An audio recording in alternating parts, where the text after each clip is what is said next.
Hello, Neil from Diagonal Move here. Today I'm going to begin a solo playthrough of Cataclysm. It's the full global war campaign, which involves 3 ideologies, 7 different factions. I'm going to be doing it solo, which is quite an undertaking.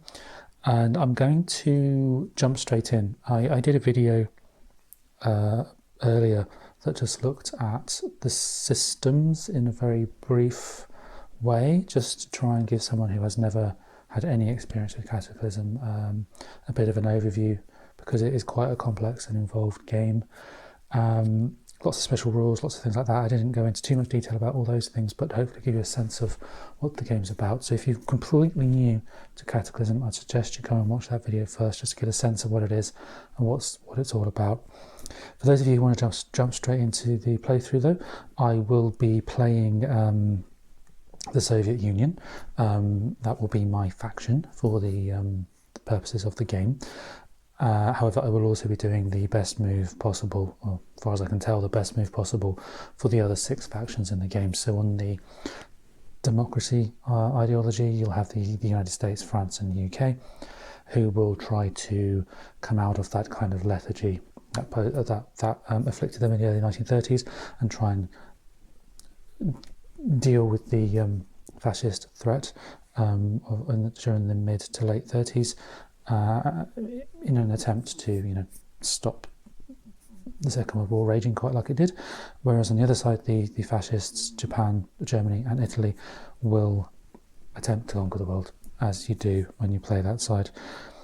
And I'll be the Soviets, who will be trying to sort of play in the middle and try and sort of almost play off both sides off each other, and try and get as much for themselves as they can.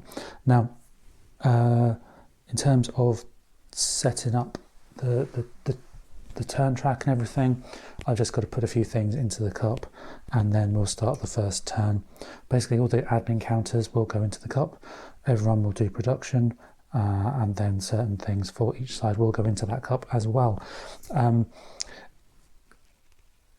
Just to say right at the start, I'm going to try this. It may be a crazy idea that doesn't work. I'll see how it goes. So this playthrough may end up being a video rather than a full series, but we'll see how we go. Okay, enough of an intro then. Let's just jump straight in with that admin phase of the first turn, which is 1933 to 1934. Okay, so the first thing we need to do is gain flags. We kind of do this simultaneously, or if there is a tie break needed for any reason, we go order of effectiveness, which is the track in the middle of the screen here, which currently shows the fascists on 3, Germany that is on 3, everybody else either on 2 or 1 effectiveness. That has a number of implications due to things like the number of dice rolled for effectiveness and so on. Basically, the higher up that track you are, the more dice you get to throw. There are already a number of special rules to bear in mind. The Soviet Union, which is my side, is under the military reforms posture, which means they have a -1 penalty to all political actions, and they do not gain a flag normally during the admin phase. So no flag for the Soviets. Thinking then about the democracy powers, we have a status quo marker in play, which is shown upon this political display here, and that essentially means that the democratic powers also do not gain a flag during the admin phase. However, just like the Soviet Union, they can choose to take a flag if they risk a stability test, which I'm not going to do for anybody. It's far too early in the game for that. That marker will stay unless basically there's a reason or a trigger for that to be removed. And those triggers are things like increasing commitment or mobilization, to mobilization of either the Soviets or the fascist powers, and there's a couple of other things as well. In terms of the fascists though, we do have some stuff due for the fascists. Now the Germans will gain 2 because they have a special rule called Knight of the Long Knives. That's what we'll do, is we'll place those 2 flag tokens into their production holding box for now. The Italians also gain 1, and that can be the Il Duce counter, which is a special type of flag representing Mussolini, and essentially it gives them a slightly better chance of winning because their effectiveness is pretty poor. Sorry, a better chance of a successful action using that counter. And I think that's it. Okay, so that's it in terms of flag gaining. We now move to production, and here we have to collect resources, and dotted around the board there are various resources both printed on the map and also available in the forms of certain tokens. Appreciate I've had to zoom right out in order to get this all on the screen, but so for example a printed resource, for example here in India, there's one in Manchuria, Java, they're all natural resources. They're like a pick and a shovel on the symbol. There are also things called industrial resources, so for example in London, there's a couple up there in the US, and also a couple on the other side of the map for the US. You also have Paris and in Berlin as well, there's these industrial resources. So we'll collect all of those. If we control an area where there is one of these tokens here, for example Poland, which the French currently control, that is an industrial resource which can be taken, but it's a one-time use resource, so you kind of take those as and when you feel you can best use them, really. There are a number of special rules. The Germans, and I'm just going to go down this in effectiveness order, the Germans have the Rhineland demilitarized currently, which is represented by the French flag in the German territory just there, and essentially they cannot access the Rhineland resources there. We have to take it. The Germans have to take an action to be able to flip that counter in order to take that resource. So they would just get the one resource, a single industrial resource, because they have no colonies or anything like that at the start of the game. So the industrial resource will be moved into the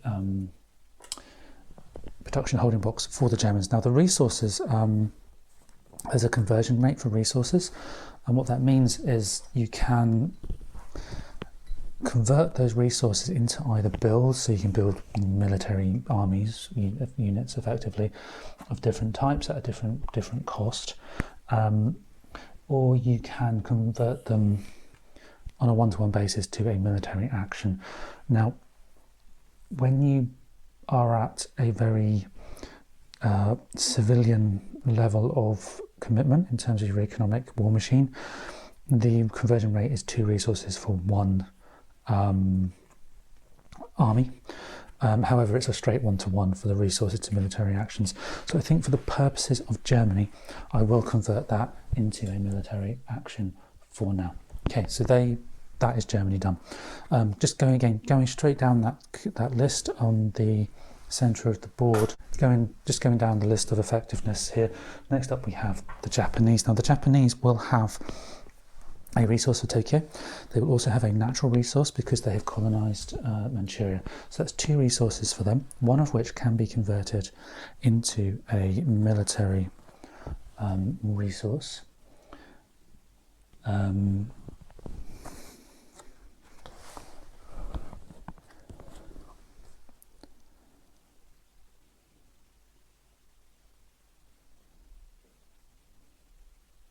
Actually, I'm getting myself confused already.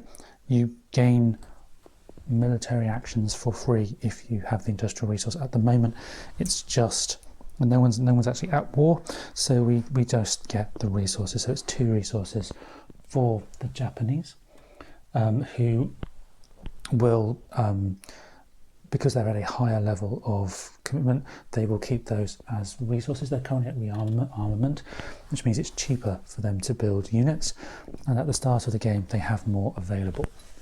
There's also this marker here called the Washington Naval Treaty. That's in effect. Basically what that means is we cannot build fleets outside of sort of a dotted line on the map, and you cannot put fleets into that region. So essentially, at the start of the game, unless you break that treaty, which is a provocation to the democracy powers, you cannot, as the Japanese, do much at sea. That's something that has to be developed and come later in the game. Now there is also, however, a resource for the Americans that will go to the Japanese, but I will do that at the time when I do the American resources, because I don't want to get myself confused. So for now, it's 2 resources for the Japanese, and I'm going to use those to build some units. It's a conversion rate of 1:1, so I will spend both of those resources to build a army and an air force for the Japanese. It's 1:1 for those units. I've just realised I don't believe I've taken a flag for the Japanese. There's no reason why we shouldn't get a Japanese flag, so they will have 1 political action as well. I think I've done everybody else's. Yeah, because the US and the British and the French don't get one at the start of the game. Okay, so that's some resources built, gathered for the Japanese and the flag. Carry on now to the Soviets. Now the Soviets have a very unique way of doing things. I've just got to check to make sure I don't go and do this wrong. But essentially they have a growing industrial capability. So over the course of time, they will gain additional resources as their war machine comes into action. But at the start of the game, that's a little bit slow to get off the ground. So we currently have a natural resource in the Caucasus and then a industrial resource in Moscow. So it's just 2 resources for the Soviets, which I think I will use for builds at this point, because I don't really, not too sure what the Soviets could do with military actions right now, short of shoring up their borders essentially. So let's just take 2 resources and I'll convert them straight away into the available units. For the Americans, they have a few special rules as well. I mentioned it before. There's a few different bits and bobs. The main one at this point of the game is that they have to transfer one of their resources to Japan. Now, the US will get 4 resources from this side of the map, 2 of each type, and 3 resources over there. So that's a total of 7 resources, but they do need to give one of those to Japan at this point because of that. There's trade, essentially. So we will have 7 resources for the Americans, plus 1 that will go to the Japanese. So the Japanese will take another resource, which they'll convert straight away into a military action. And the US will get 7. And who knows what we'll do with 7 resources as the Americans. It's a 2-to-1 conversion rate. And I've just realised that's also true for the Soviets, so I'll have to take away one of those units I just built. But on this 2-to-1 conversion rate, it makes sense to have some political actions converted into military actions, and then a few units.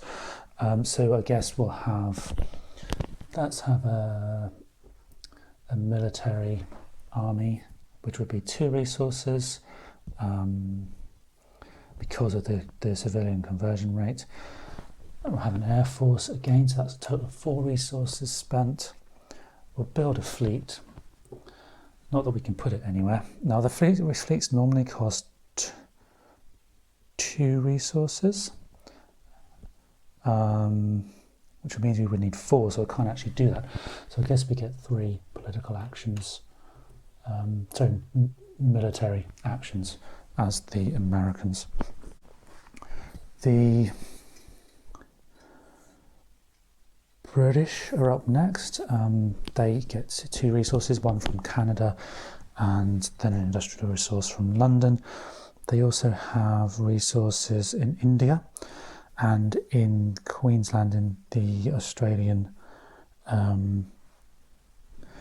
continent as well, which is just down there. I'm not sure if that's available for seeing on the screen actually. So that's a total of 1, 2, 3, 4 resources. And what I'll do is I will spend both those resources on units for the British. That conversion rate is going to go down as we go through the game. Next up we have the Italians. The Italians only get 1 resource right now.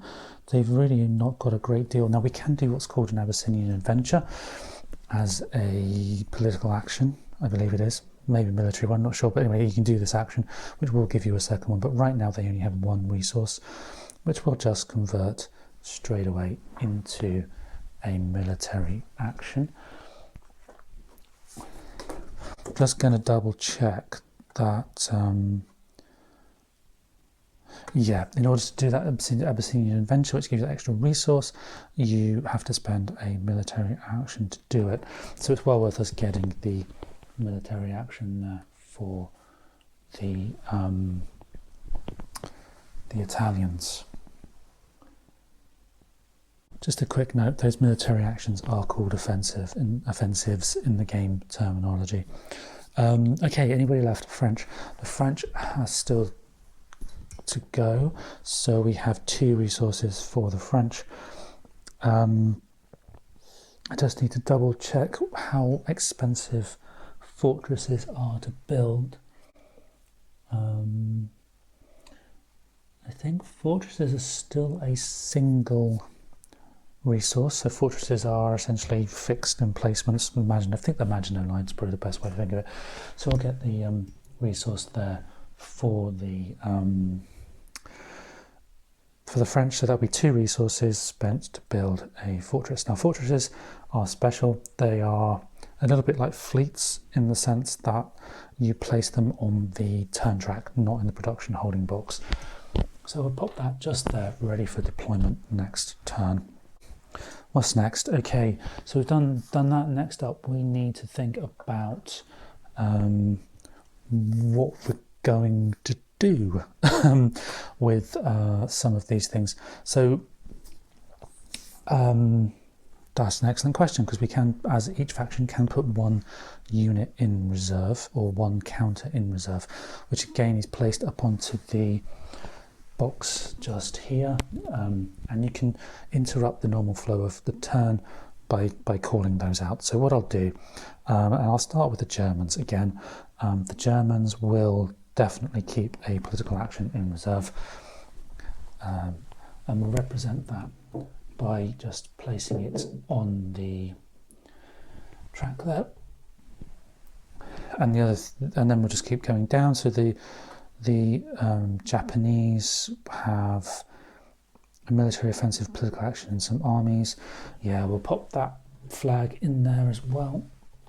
The Soviets will do the same.